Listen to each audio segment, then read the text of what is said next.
Namhlanje sihlalele nje nomndeni wami sijabulile kusekhaya. Ungahle mfana wami? Uphasile esikoleni? Oya.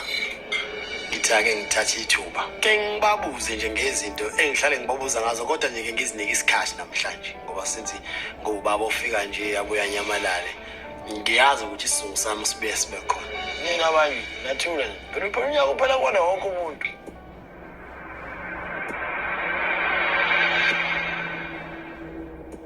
Ngakwatholi, mina ngakulitholi. Wena ngizokulandela. Kodwa uyazithemba bwana. Phasile? Ha. Nawo kalitholi.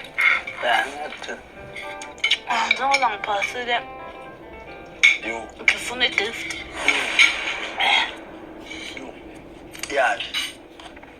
Ngifuna isethi yaka-iPhone yonke. Hawu, hayibo. Wena maphasile ufunani?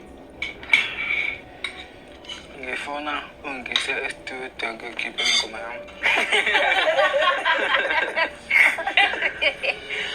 Umculo uyahlukumeza. Uthi angifuni umuntu ozocula nonke nasenabaculi cha. Abanye ke basebenze nje. Nami ngiyafuna ukuba nommeli la ekhaya. Nginento ethi mhlambe ngala ekufundeni kungcono kunangala la kusetshenziswa igazi umzimba. Wena ke lemabhodweni ufuna nje. Hayi, mina mangaqedela ikhozi lami lokuthunga nje. Okunye nokunye sobe sikubona.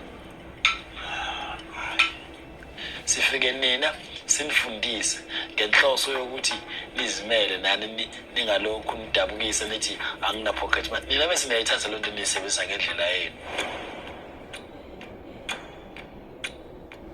Angisho ukuthi njalo ngiyalinganisa ukuthi noma ngizokwenza kodwa ngiyariska ke kuwena.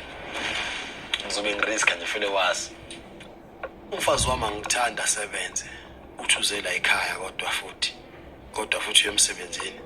No, leyo nto futhi iyangitshela nje ukuthi angidonda lutho.